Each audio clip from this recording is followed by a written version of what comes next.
오늘도 예배하며 한 주를 시작한 여러분들에게 주의 평안과 은혜가 충만하기를 축복합니다. 함께 따라하겠습니다. 찾으면 만나리라. 하나님의 마음을 안다는 것이 그렇게 쉽지 않아요. 신명기를 우리가 매주마다 살펴보는데, 신명기는 사실은 이스라엘이 하나님을 알도록 하시는 하나님의 외침이셨습니다.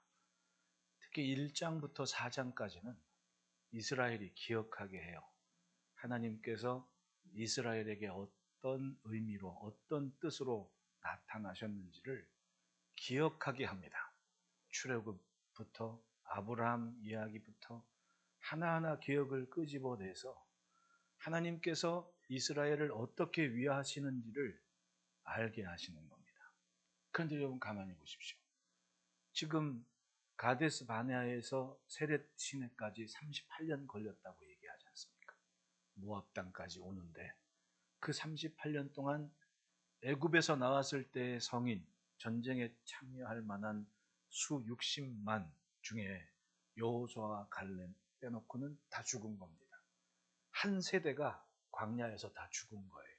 그리고 그때 나올 때 자녀, 어린 아이였던, 아직 성인, 전쟁에 나갈 만한 아이, 장정이 아닌 수를 제외한 세대가 다 죽은 겁니다.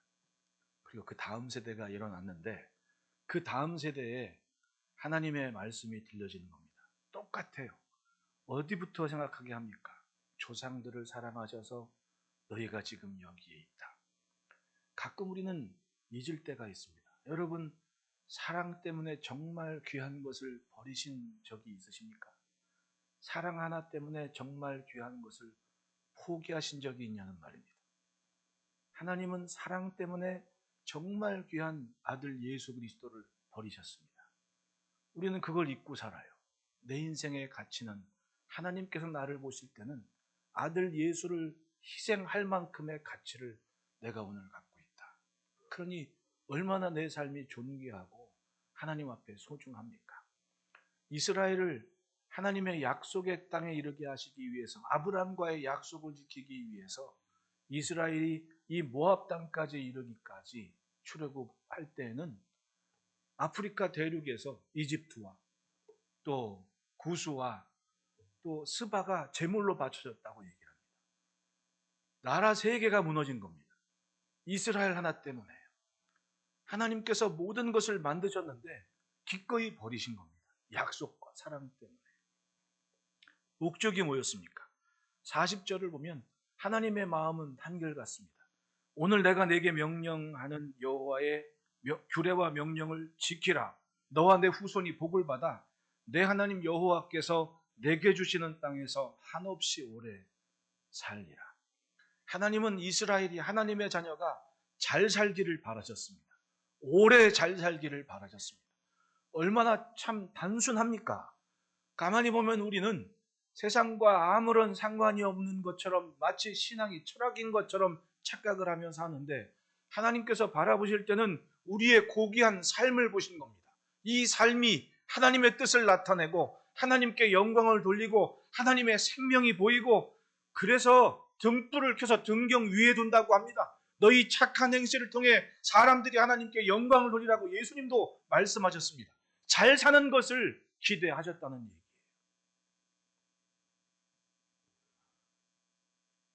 잘 배워서 미래를 얻게 됩니다. 그러면 잘 지켜야 했습니다. 오래도록 그 말씀이 생명인 것을 지켜야 되는데, 사실 지난 앞장 앞부분의 부분이나 지금이나 뭘 얘기하냐 하면, 가나안 땅까지 너희가 목석을 섬길 거다, 사람의 손으로 만든 운상을 섬기게 될 것이다 라고 말씀을 하시는 거예요. 신기하죠. 38년 동안, 아니 40년을 하나님의 말씀을 듣고 배웠는데 우상을 섬긴다니. 신기하게도 사람의 욕심이, 사람의 감정이, 사람의 뜻이 충분히 그러고도 남는다는 것을 하나님은 알고 계셨다는 겁니다. 그러나 하나님은 그래도 말씀을 해요. 돌이켜 찾아라. 그러면 내가 만나주겠다. 이게 하나님 마음이에요. 따라합시다. 하나님은 포기하지 않으신다. 여러분, 부모 자식 간의 관계를 한번 생각해 보십시오. 자녀 키울 때 보면 표정을 보면 알아요. 네?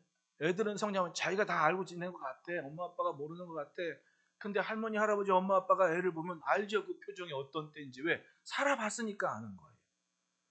자식이 아무리 못난 짓을 해도 그 자식 포기합니까? 아니에요.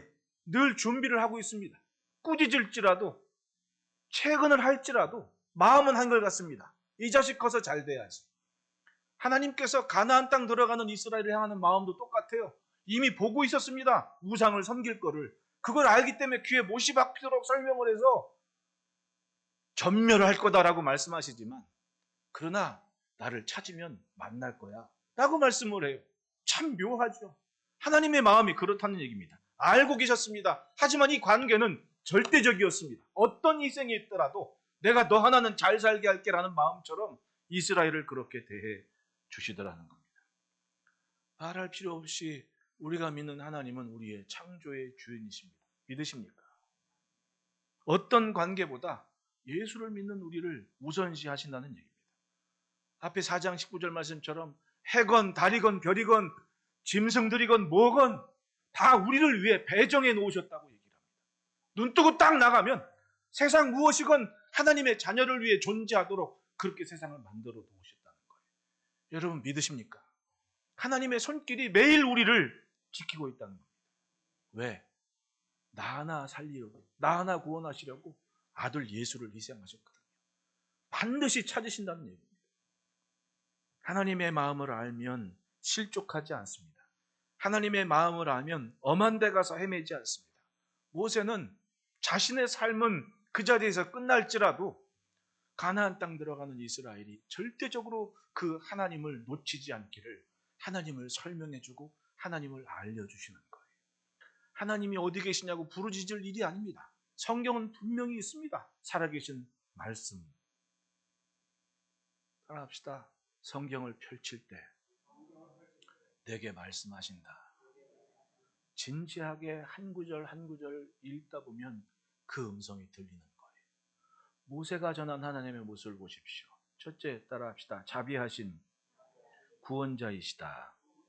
하나님은 자비하신 구원자이십니다. 31절 말씀을 보면 내 하나님 여호와는 자비하신 하나님이심이라 라는 구절이 있습니다.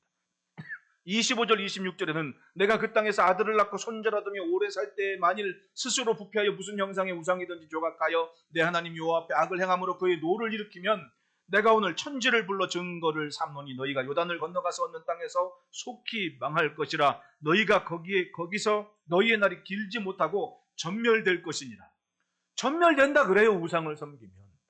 그런데 또 말씀하시기를 너희 하나님은 자비하신 하나님이라고 또 설명을 해요. 그러면서 너희가 찾으면 만나 주실 거라. 인간은 알면서도 죄를 지어요. 차라리 모르면 괜찮습니다. 하나님도 성경에 모르고 지은 죄에 대해서는 묻지를 말라고까지 자세히 설명을 해 주십니다. 그런데 문제는 뭡니까? 아는데 죄를 짓다는 거예요. 다 배웠고 다 압니다. 이스라엘을 보십시오. 가나안 가기 전에 들었으면 가나안 가서는 멀쩡하게 하나님의 계획대로 오래 잘 살아야 될 거 아닙니까? 안 되는 줄 알지만 한순간에 넘어가 버립니다. 그게 인간이에요. 우리는 안 그렇습니까? 인생은 여러 가지 경험을 합니다. 그 경험은 종종 역사 안에 되풀이 됩니다. 여러분, 우리가 지금 법으로 정해서 죄라고 생각하는 것이 없었습니까? 있었던 거 아닙니까? 이미 창세기에 인간이 무슨 죄를 졌는지 설명을 해주고 있습니다. 거짓말, 탐심, 욕심, 쾌락, 사기, 성범죄 다 그때 나온 얘기 아닙니까? 없어졌습니까? 안 없어졌어요. 지금도 여전히 똑같습니다. 발전되면 줄 알았는데 더 늘어납니다. 더 교묘해집니다. 그것이 사람입니다. 그리고 세상은 자기에게 직접적인 해가 없는 이상 이제는 모든 죄가 방조되고 있습니다. 그냥 내버려 두는 겁니다. 안 그렇습니까? 나한테 직접적인 피해가 없으면 굳이 관여하려 하지를 않습니다. 아무리 젊은 애들이 망나니 있으라 해도 나랑 상관이 없으니까. 제가 언젠가 저 수락산 앞에 밤에 저녁 때 약속이 있어서 교회 어떤 분하고 만나기를 해가지고 갔는데, 오토바이 배달하는, 벌써 한 20년 전 얘기입니다. 오토바이 배달하는 친구가 아파트, 그때 수희 아저씨 다 60 넘은 아저씨들이고 막 그런 거 아니고 어른들이 했거든요. 지금도 물론 그렇지만은. 근데 이 아저씨가 주민들이 항의를 했는지 오토바이 함부로 출입 못하게 하는지 꼭 그 오토바이를 검문을 하게끔 했는데, 이 젊은 친구가 그냥 그 요만한 틈으로 쌩 하고 들어갔다 나오는 거예요. 이 아저씨가 화가 나가지고 거기다 이걸 써놓기도 하고 막 그랬는데, 쌍 지나가니까 자기 무시하는 것처럼 생각되는 거 아닙니까? 그리고 자기도 자기 할 일이니까 그 친구가 나올 때 가로막고 있다가 만났단 말입니다. 이 친구 내가 기껏해야 하니까 20살도 안 돼 보이는 어린 친구예요. 갑자기 헬멧을 벗어 던지고 할아버지한테 막 대들고 막 쌍욕을 하는데, 그래서 제가 나서가지고 아니 이 친구야라고 딱 하는데 내 옆에 있던 양반이 나를 말리는 겁니다. 왜 나를 말려? 쟤를 말려야지. 안 그래요? 나를 말리는 겁니다. 아유 큰일 나시려고 왜 그러시냐고. 가만히 좀 있어 보라고. 그러면 그 젊은 친구한테 내가 딱 붙잡고 야 이 사람아 하면서 이제 좀 이렇게 했었죠. 큰일 한번 보십시오. 나랑 직접적인 상관이 없다 하더라도 내가 사는 세상인데 젊은 친구가 버릇없이 그러면 옆에 어른들이 떼거지를 몰려가지고 가르쳐야 될 거 아닙니까? 근데 지금은 나한테 혹시라도 해가 있을까봐 아무런 말을 안 하는 세대가 돼버렸습니다. 시대에. 막말로 지금 당장이라도 내 앞에 무슨 일이 있을 때 동네 어른들이 떼거지처럼 몰려가지고 그걸 바로잡는다고 한번 나서 보십시오. 세상이 어떻게 달라질지. 근데 지금은 내 자녀랑 상관이 없고 나랑 상관이 없으니까 그냥 침묵해요. 아니 무시를 합니다 했어. 같은 지하철 안에 사람이 타고 있어도 못난 짓을 벌이는데도 나랑 상관이 없으니까 내버려 두는 겁니다. 막말로 세 사람만 마음 합쳐서 못된 짓 하는 사람 한번 가르쳐 보십시오. 그거 안 달라지겠는지. 그런데 지금은 나랑 상관이 없으면 그냥 등 돌리고 다른 칸으로 가요. 이런 세상이 돼버린 겁니다. 방조하게 됐다는 얘기입니다. 세상이 점점 그렇게 돼요. 그러니까 우리는 길어야 100년이에요. 그런데 그걸 보고 살아요. 다. 하나님 보실 때는 어떻겠습니까? 하나님 아담 때부터 지금까지 보고 계십니다. 사람의 사람됨을 어떻게 망가지는지 아무리 많이 배우면 뭐합니까? 사람이 그렇게 죄로 망가지는 시대가 돼버리고 마는 겁니다. 제가 가끔 그런 생각을 해봅니다. 저 신문에 보니까 광화문 가보니까 지난번에 보니까 월대라고 나와 있더라고요. 왕이 백성들 만난다고 그 월대에 서가지고 인사하고 뭐 이렇게 하는 그게 있었대요. 저 잘할 땐 그거 없었거든요. 땅 파다 보니까 있었다고. 그거 복원한다고 딱 복원했단 말입니다.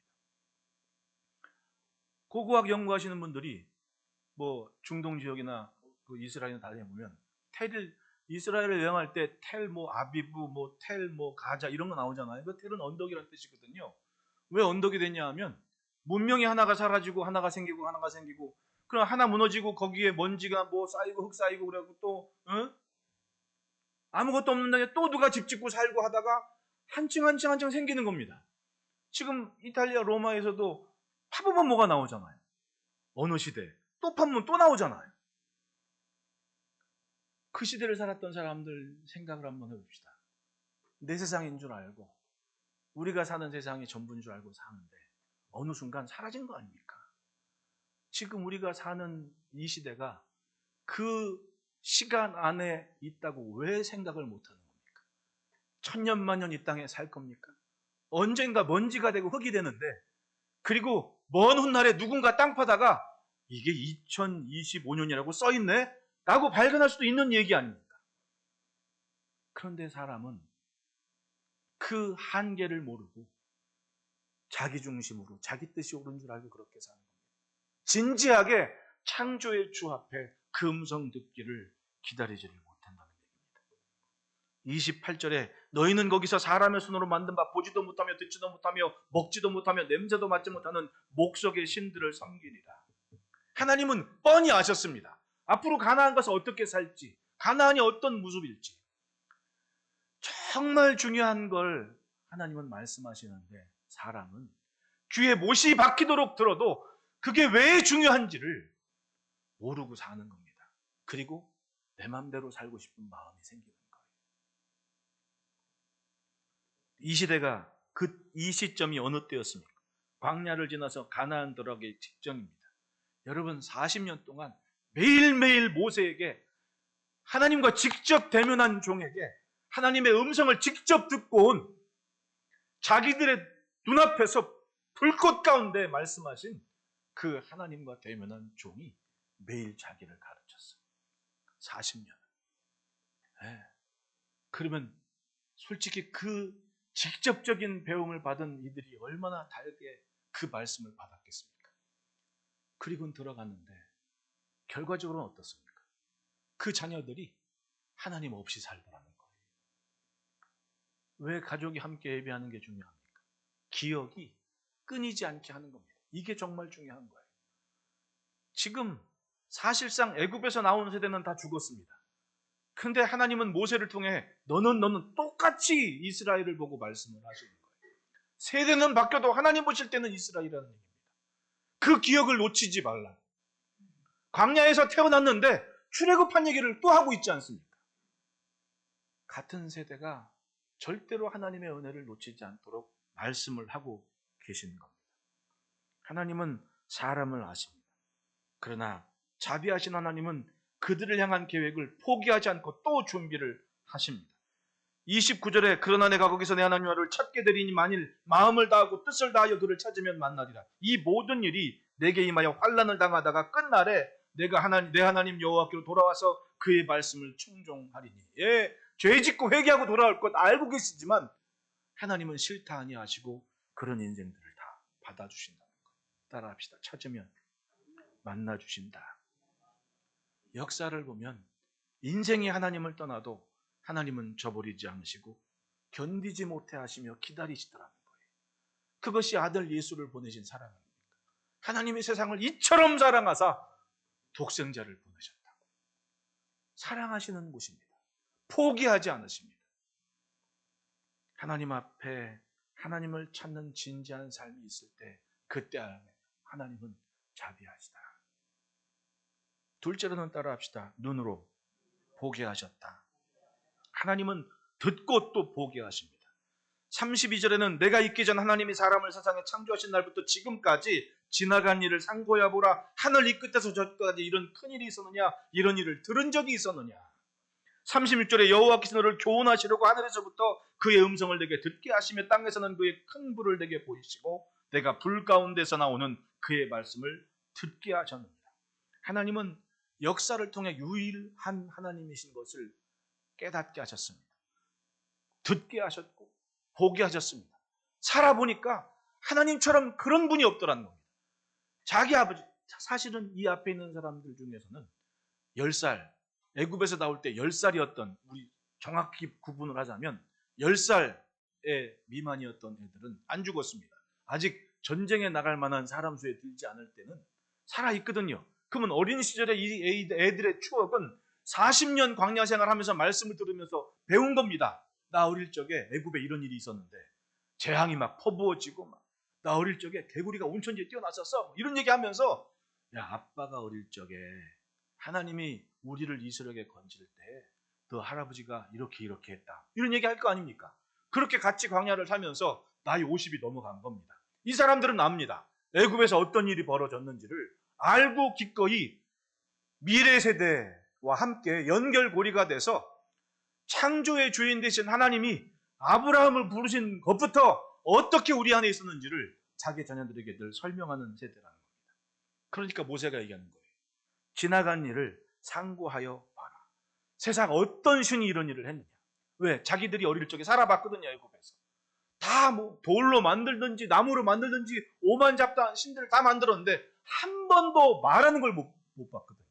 듣지도 못했고. 근데 광야에 딱 나와서 아버지 손잡고 있는데 광야에서만 시내산에 불꽃이 번쩍번쩍하고 돌판에 막 십계명을 새기시고 자기 눈으로 보고 들었습니다. 얼마나 신나겠습니까? 장막 앞에서 그걸 보고 큰 세대입니다. 눈으로 보고 들었거든요. 모세는 그 얘기를 했습니다.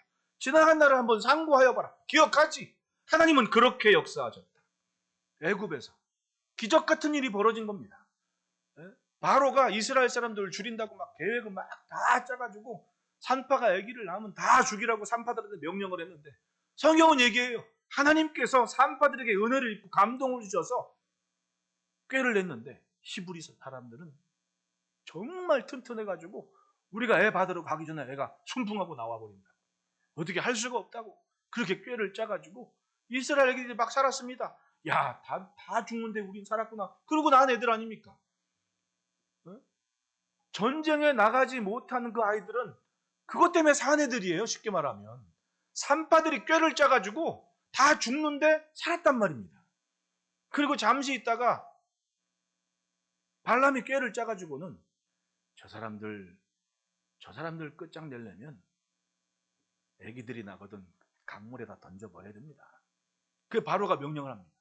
다 아이들 던지라고. 그러면 그 지금 모세 앞에 모압 땅에서 하나님의 말씀을 듣는 사람들 중에는 어릴 적에 자기 옆집 앞집이 죽는 애들도 있었을 거 아닙니까? 놀라운 일이 벌어집니다. 레위 집안에 모세라는 아기가 하나 낳았는데 엄마 아빠가 그 아기를 잘 숨겼다가 젖될 때 애를 어떻게 할 수가 없으니까 강물에 던져서 딱 내려갑니다. 근데 그 애가 하필이면 바로의 공주가 목욕하는 물놀이 하는 데 가서 딱 걸쳐가지고 공주가 이 아기 내가 키울 거라고 딱 한순간에 바로의 명령이 안 먹힙니다. 왜? 누구는 살리고 누구는 죽냐고. 그러니까 강물을 다 아기에 던져버리라는 얘기가 그 모세 한 아기가 강물에서 건져서 공주가 키우겠다는 그 말 한마디 때문에 전국적으로 더 이상 아기들이 강물에 안 던져질 만한 일이 생겨버린 겁니다. 기적 아닙니까? 이 신기한 일들을 경험한 사람들이 이 모압 땅에서 50 넘은 사람들인 거예요. 나 어릴 적에 누구도 죽고 누구도 죽는데 이렇게 살았단다 라는 얘기를 자기 자녀들한테 할 수 있는 아빠들이라는 얘기입니다. 기적 같은 일이 벌어진 겁니다. 그리고 얘기하는 겁니다.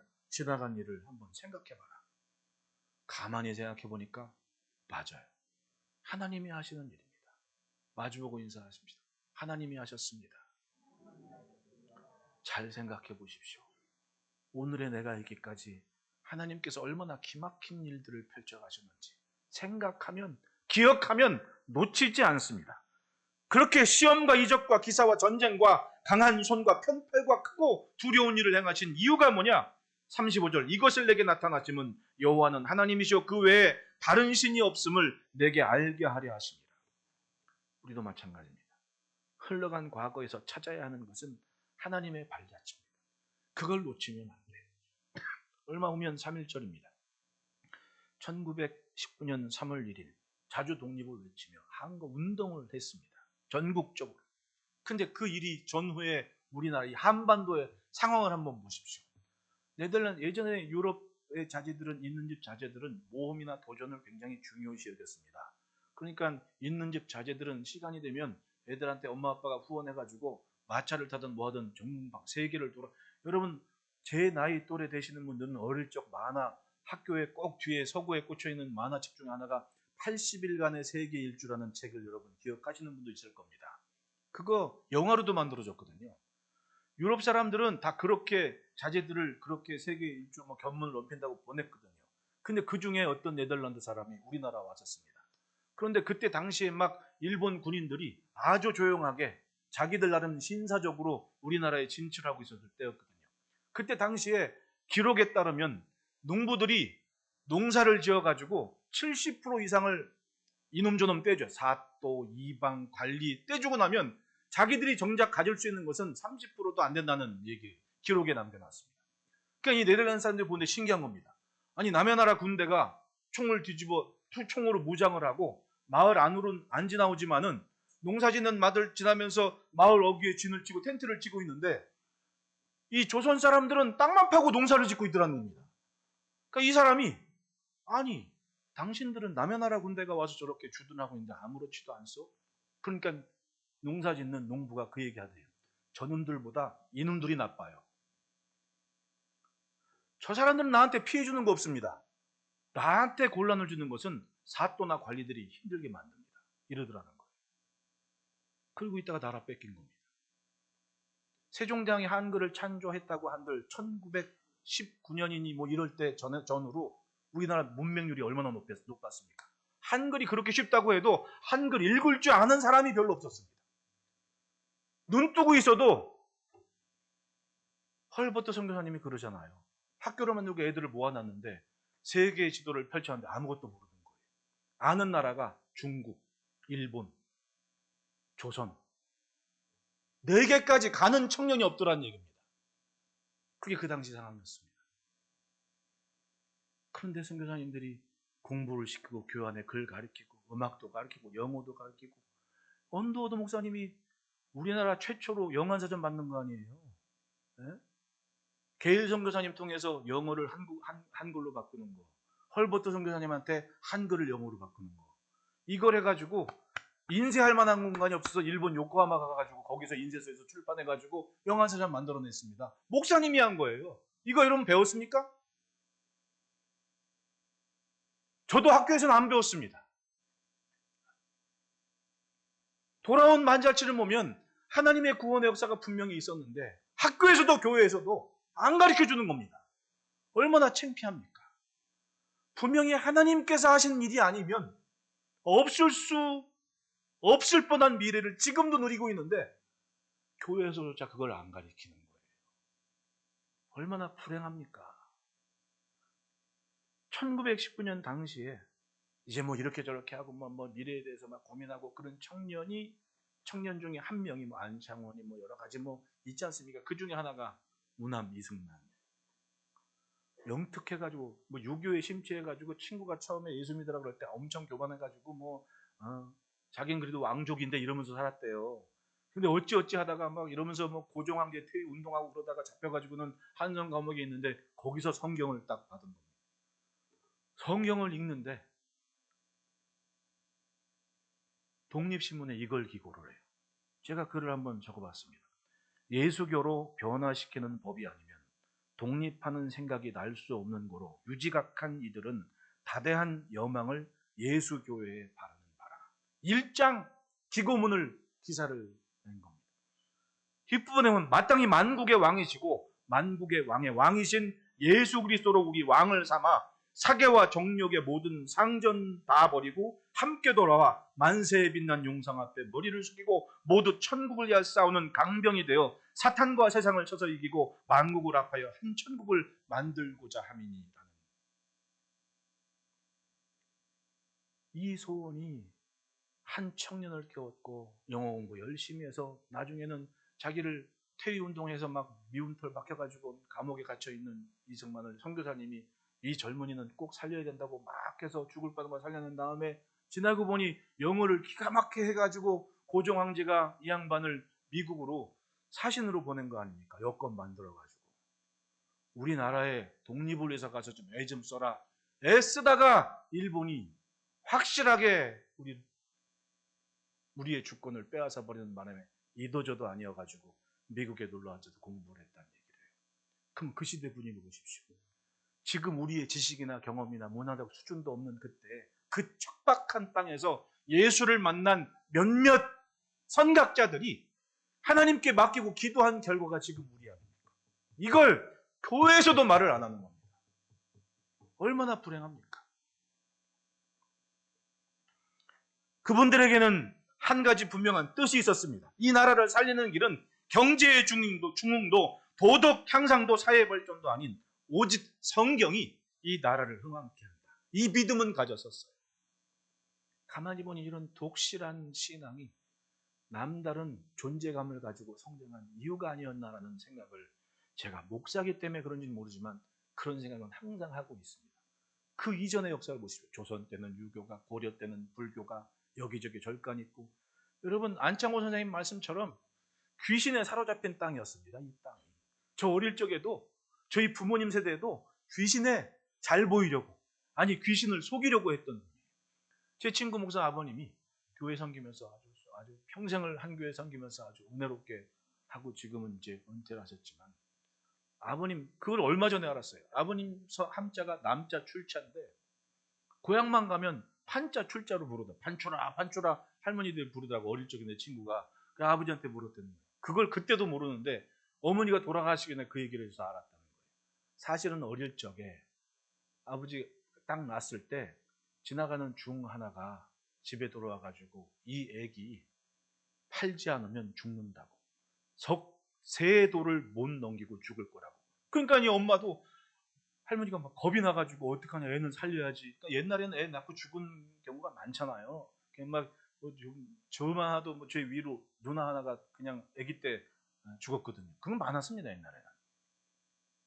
그러니까 그 중요한 얘기가 내일 아침 새벽 5시에 나가서, 그때가 벌써 1920년, 30년 이럴 때니까 새벽에 나가면 제일 먼저 지나가는 남자가 지나가는데 그 사람한테 가고 애를 팔라고. 왜냐면 1930년쯤에 새벽 5시에 다니는 사람이 어떤 사람이에요? 새벽 5시에 일하러 나가는 사람이 어떤 사람이냐고. 머슴이에요, 머슴. 머슴. 옆마을 머슴이 반농사 진다고 지나가는데 엄마가 중이 그랬으니까 얼른 가가지고 그 중한테 우리 애 사달라고. 판다고. 그러니까 이 머슴이 그렇게 듣다가 그러겠다고 그거 사는데 애 이름을 지으라 그러니까 그 머슴이 판출이라고. 왜? 팔았으니까. 자기가 샀으니까 저 집에서 팔았다 판출이라고 한 거야. 그 아버지 이름이 판출이가 된 거야, 그때부터. 왜 그랬냐? 그렇게 이름을 바꿔 불러야 누구를 속여요? 귀신을 속이는 거야. 웃기죠? 먼 것도 아니야. 우리 아버지 때 그러고 산 거예요, 우리가. 동네 버스 정류장 이름이 성황당 아닙니까? 귀신한테 잘 보여야 됐단 말입니다. 뭔지도 않아요. 불과 몇십 년 전에 그러고 산 겁니다. 그런데 그 땅이 이렇게 세계적인 선교국가가 되고 하나님의 교회들이 여기저기 빛을 밝히는 세상에 소금과 빛이 이렇게 많아요. 무엇 때문입니까? 바로 그때 오직 성경만이, 오직 복음만이 이 민족의 미래라고 간구하고 소원했던 분들이 있었기 때문에 이런 일이 있는 거예요. 우리는 앞서 사셨던 분들의 흔적들을 여전히 기억하고 마음으로 품어야 돼요. 그게 미래입니다. 그거 없으면 가나안 쫓아간 이스라엘과 똑같이 되풀이하는 삶이 되는 겁니다. 우리 마주보고 인사 한번 할까요? 못난 짓은 하지 맙시다. 하나님 없이 사는 게 못난 짓 하는 겁니다. 하나님이 계신데 하나님 없이 살려는 게 못난 짓 하고 있는 거예요. 36절에 여호와께서 너를 교훈하시려고 하늘에서부터 그의 음성을 내게 듣게 하시며 땅에서는 그의 큰 불을 내게 보이시고 내가 불 가운데서 나오는 그의 말씀을 듣게 하셨느니라. 맞습니다. 성경이 이 나라를 살린 거예요. 따지고 보면 그 말씀을 놓치지 말아야 됩니다. 하나님은 언제나 살아계셔서 성경을 펼쳐 말씀하시기에 우리로 하여금 듣게 하시고 쫓아가게 하십니다. 우리가 할 일은 뭡니까? 하나님의 영광을 구하고 성경을 덮지 말고 성경을 쫓아가자는 얘기입니다. 지난 금요일에 미국에서 손님이 와가지고 만났어요. 제가 박사과정할 때 디렉터 일을 하면서 좀 행정적으로 제가 많이 좀 도움을 받았습니다. 지금은 국제 신학대학원에서 이제 교수 활동을 하는 친구인데 저랑 비슷한 나이, 하나 어리든가 아마 그래요. 근데 아주 뭐 대화도 잘하고 건실하게 잘하는 친구가 계속 교제를 하는데 제가 궁금하잖아요. 그래도 친구처럼 지내는 사이니까 궁금해서 물었습니다. 왜 트럼프냐? 우리나라 사람들은 우리나라 대통령 단위도 굉장히 좋아하더라고. 왜 이렇게 트럼프, 여기도 그래요? 트럼프 좋아요? 되게 좋아해. 자기 나라 대통령 단위도 좋아하더라고. 그래서 내가 그 친구한테 물었습니다. 왜 트럼프냐? 그랬더니 그 친구가 워싱턴 DC에 살아요. 백악관 한 20분 거리에 자녀들하고 그 동네에 사는데 그 친구가 그래요. 자기가 그 사람들이 워싱턴 그러면 백인들이 많이 살고 있는 줄 아는데 사실은 백인들은 한 35%그 정도밖에 안 된대요. 거기가 링컨 대통령 때부터 조성된 도시이기 때문에 쉽게 말하면 그 도심 조금만 벗어나면 죄다 흑인들만 산다는. 그러니까 예전에 저 트럼프 대통령이 부정선거 외치면서 주장을 했는데 시장도 안 도와주고 주 정부군도 안 도와주고 막 그랬던 이유가 바로 그거예요. 그러니까 근데 왜 트럼프인데? 그랬더니 하는 얘기가 그겁니다. 트럼프가 이번 선거 때 교회들에게 향한 공약이 하나 있었다. 그게 동성애 문제였다.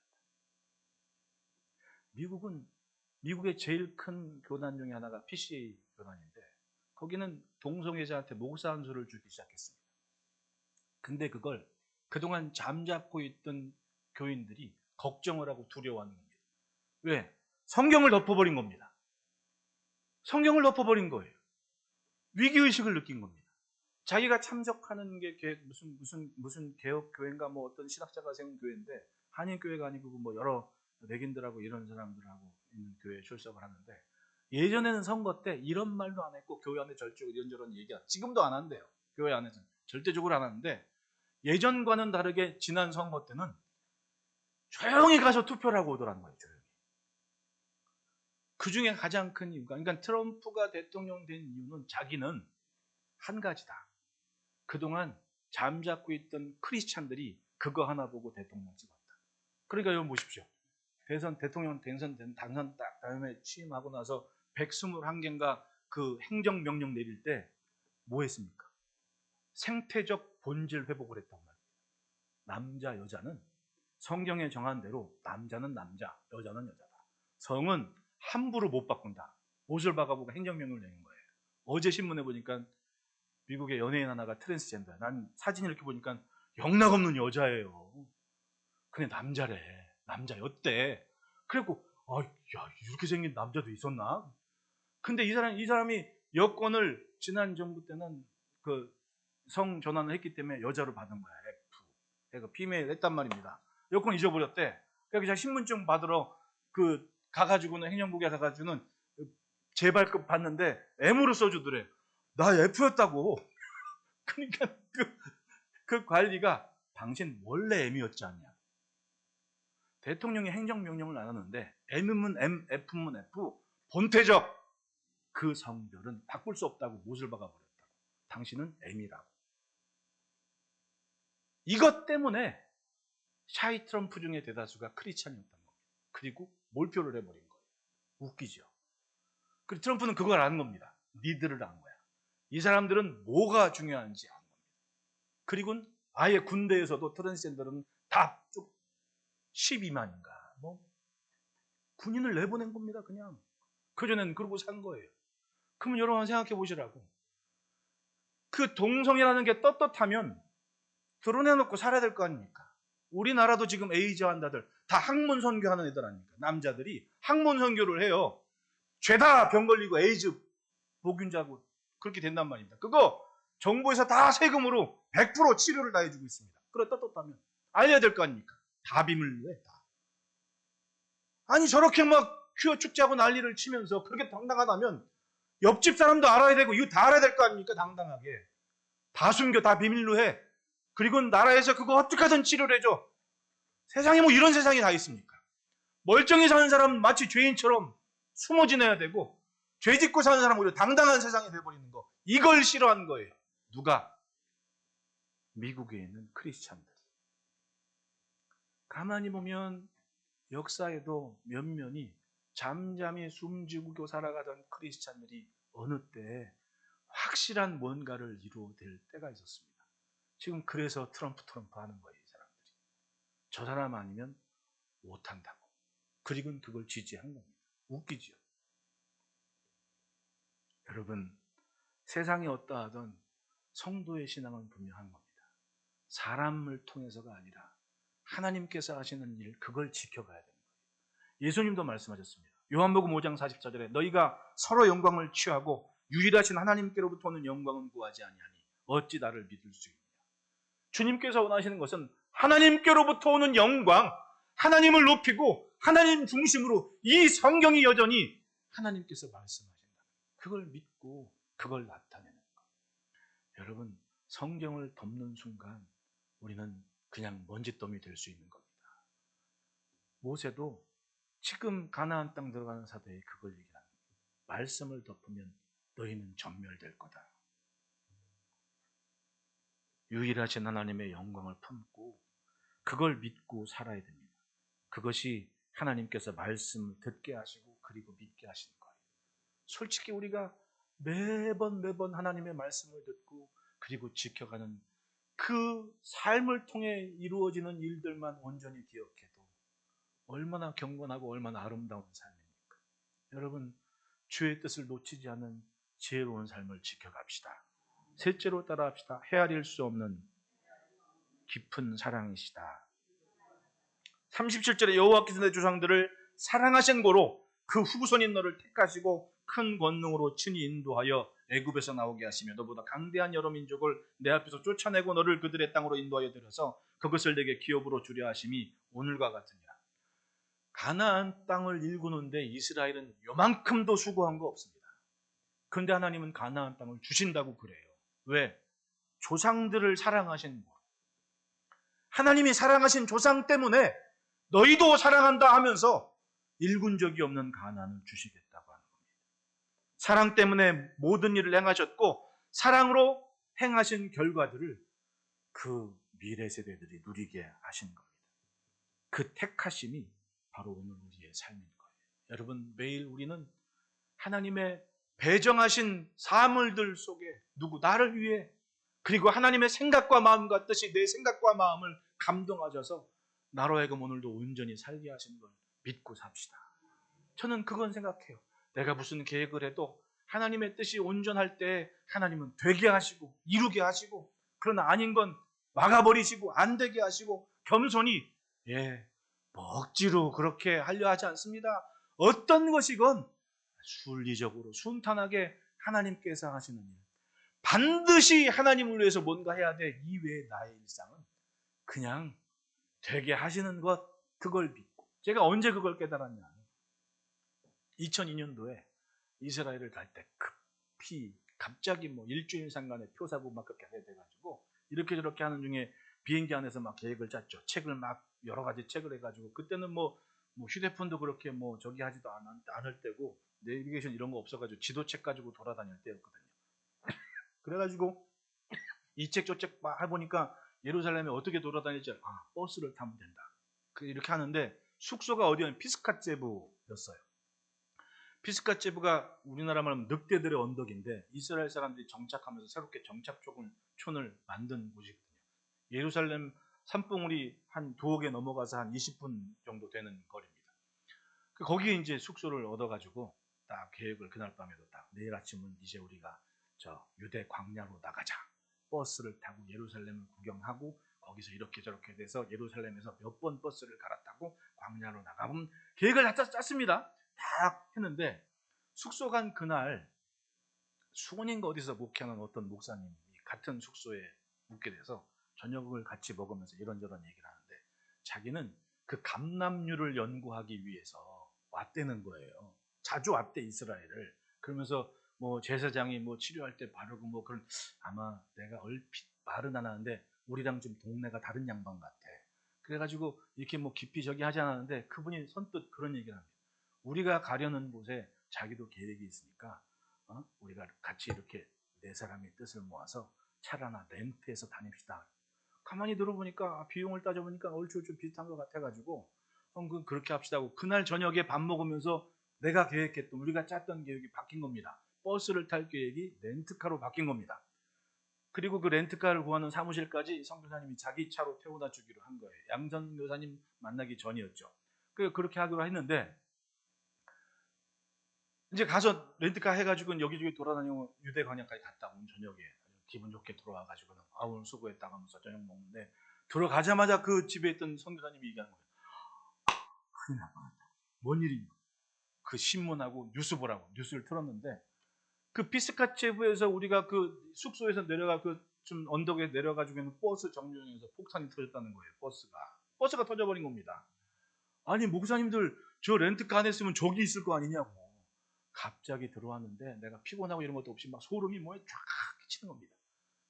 만약 그날 밤에 전날 저녁에 이 양반 만나가지고 같이 계획 짜고 우리 계획 얘기하고 나는 그런 시간이 없었으면 뉴스에 나올 뻔한 거예요. 그래서 그런 생각을 했지. 아버지 감사합니다. 하나님 참 신기하시네요. 그 여행하면서 제가 몇 번 그런 걸 느꼈거든요. 가만히 보니까 내가 사는 것 같은데 내 생각과 마음을 이렇게 잡고 계시는, 그리고 열었다 닫았다 하는 하나님의 손길이 우리에겐 있다는 겁니다. 왜? 내 조상들을 사랑하시는 거로. 여러분 기도 많이 하시고 하나님의 사랑 있고 하나님을 사랑하시는 삶이 되시기를 축원합니다. 그 사랑이 나 없는 시간에 내 자녀들에게 어떤 은혜로 이루어질지 그건 아무도 장담 못하는 거 아닙니까? 사랑 때문에 이루어지는 일이 있다는 얘기입니다. 사랑을 열망하는 자는 사랑을 보는 겁니다. 그 사랑 때문에 이런 것이 큰 만큼 사랑은 변치 않고 그 열매를 가져오게 되는 겁니다. 그 광야를 지난 이스라엘은 그러니까 자녀들에게 늘 말했을 거 아닙니까? 마주오고 한 번 더 얘기합시다. 하나님이 도우실 겁니다. 그들에게는 약속이 있었습니다. 39절 40절 같이 읽습니다. 시작. 그런즉 너는 오늘 위로 하늘에나 아래로 땅에 오직 여호와는 하나님이시요 다른 신이 없는 줄 알아 명심하고 오늘 내가 내게 명령하는 여호와의 규례와 명령을 지키라. 너와 내 후손이 복을 받아 내 하나님 여호와께서 내게 주시는 땅에서 한없이 오래 살리라. 예, 말 잘 들으면 오래 사는 겁니다. 쉬워요. 하나님의 마음에 맞고 지켜가면 오래 살고 잘 사는 겁니다. 이 삶이 있을 때 선교도 하고 주일도 하고 멋지게 하나님 나라가 확장되는 걸 볼 거 아닙니까? 신앙은 철학적인 게 아니에요. 형이상학적인 고상한 것을 찾는 게 아니에요. 실질적인 내 삶이 하나님의 복을 받고 잘 살고 형통하는 모습으로 세상이 하나님을 만나도록 하는 통로의 도구가 지금 내가 사는 모습이라는 거예요. 하나님을 신뢰하는 만큼 멋지게 사십시오. 하나님을 믿고 말씀을 쫓아가는 것만큼 잘 되고 장수하시기를 축복합니다. 기도하겠습니다.